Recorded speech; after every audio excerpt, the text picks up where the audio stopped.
Surabaya 13 Juni 2020. Let's pray. Tuhan Yesus berkati kami yang mendengarkan kesaksian ini agar menjadi berkat bagi kami semua. Tutup bungkus kami dalam nama Tuhan Yesus. Amin. Pelayanan kampus. Matius 28 ayat 19 dan 20. Karena itu pergilah, jadikanlah semua bangsa muridku, dan baptislah mereka dalam nama Bapa dan Anak dan Roh Kudus, dan ajarlah mereka melakukan segala sesuatu yang telah kuperintahkan kepadamu. Dan ketahuilah, aku menyertai kamu senantiasa sampai kepada akhir zaman. Tuhan menugaskan saya ke Semarang untuk melanjutkan studi dengan caranya yang luar biasa. Bila saudara-saudara mengikuti kesaksian sebelumnya, saya diizinkan Tuhan masuk untuk melanjutkan S1 yang awalnya ditolak, kemudian dibantu oleh pembantu rektor 1, saya bisa masuk. Maka ini adalah pelayanan saya di kampus.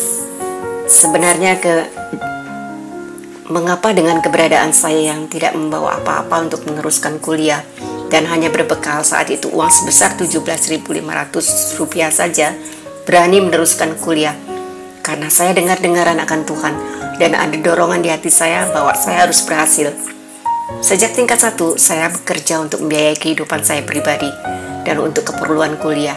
Saat itu ayah saya sedang baik kehidupannya, tapi saya harus bekerja demi suksesnya sekolah saya. Setelah perkuliahan dimulai, Roh Kudus mengatakan dan berbicara dalam doa untuk membangun suatu persekutuan doa di kampus. Kampus itu sama sekali belum ada persekutuan doa dari umat Kristiani, dan Tuhan menggerakkan saya untuk mulai penginjilan di kampus, dari penginjilan seorang demi seorang, dan menangkap teman-teman sekelas yang Kristiani, dari 1 jiwa menjadi 2 jiwa, kemudian menjadi 3, dan seterusnya. Sambil kuliah dan melayani, akhirnya teman-teman membantu memperluas kesemuan jurusan di kampus tersebut.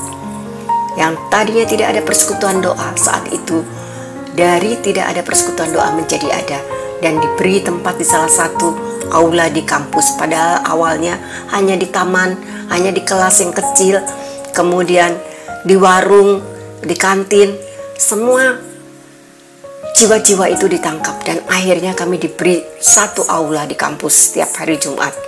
Puji Tuhan. Bahkan beberapa dosen mengatakan bahwa Tuhan mengutus pelayan Tuhan dari Bandung hanya untuk menyatukan mahasiswa Kristiani. Puji Tuhan. Persekutuan yang luar biasa. Di kampus mulai banyak anggotanya dari berbagai jurusan. Semangat berapi-api dan kuasa Tuhan bekerja. Selama perkuliahan 18 bulan, akhirnya tanpa kendala saya menyelesaikan S1. Tuhan izinkan saya diwisuda dan hanya dihadiri oleh adik saya Maria yang sekarang pun dengan gelarnya Insinyur Peternakan menjadi seorang hamba Tuhan di Jambi. Kedua orang tua saya tidak dapat hadir. Lagi-lagi saya hanya punya Tuhan Yesus yang merangkul saya, yang tidak saya dapatkan. Saya daripada keluarga, saya mengandalkan Yesus dalam kehidupan saya. Markus 16 ayat 15 sampai 18. Lalu Yesus berkata kepada mereka, "Pergilah ke seluruh dunia, beritakanlah Injil kepada segala makhluk. Siapa yang percaya dan dibaptis akan diselamatkan, tetapi siapa yang tidak percaya akan dihukum. Tanda-tanda ini akan menyertai orang yang percaya. Mereka akan mengusir setan-setan demi namaku. Mereka akan berbicara dalam bahasa-bahasa yang baru. Bagi mereka akan memegang ular, dan sekalipun mereka minum racun, mereka tidak akan mendapat celaka.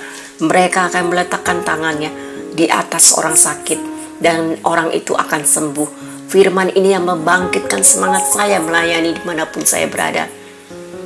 Setelah selesai kuliah, tugas ketua persekutuan doa saya estafetkan kepada rekan-rekan sekerja di sana yang terus melakukan pelayanan, karena saya harus kembali ke kota asal Bandung. Kekuatan dari Tuhan luar biasa, mengalahkan kuasa-kuasa yang selama ini mengikat agar tidak ada persekutuan doa bagi umat Kristiani. Benteng itu akhirnya diruntuhkan. Yang bertahun-tahun tidak ada persekutuan doa menjadi ada. Roh-roh ketakutan untuk mendirikan persekutuan saya terjang hanya membawa Yesus dalam hatiku, dan mereka menyingkir. Keberanian timbul karena roh Tuhan yang sangat kuat. Bila yang terdahulu tidak ada yang berani mendirikan persekutuan, karena memang di kampus kami minoritas, maka Roh Kudus yang ada dalam hati kita terlalu kuat untuk memuliakan Yesus dengan memberitakan keselamatan dan membangkitkan semangat saudara-saudara seiman di kampus. Kuasa yang tidak ada batasnya. Jesus, He is great. Jadi seperti murid-murid Tuhan, dengan memberitakan keselamatan dimanapun kita berada, karena upah kita besar di surga. Dari yang tidak ada menjadi ada. Kalau kita berjalan dengan Tuhan Yesus, maka semuanya Tuhan akan beri kekuatan dan mengadakan, haleluya, kemuliaan untuk Tuhan Yesus. Amin. Mari kita berdoa. Tuhan Yesus, terima kasih untuk kesaksian singkat ini. Kiranya kobarkan api semangat dari urapan-Mu untuk saudara-saudara evangelis yang melayani dimanapun mereka berada. Kuatkan dan penuhi kebutuhan mereka. Berkati kesehatan mereka. Tutup bungkus para evangelis dimanapun mereka berada. Dalam nama Tuhan Yesus. Amin.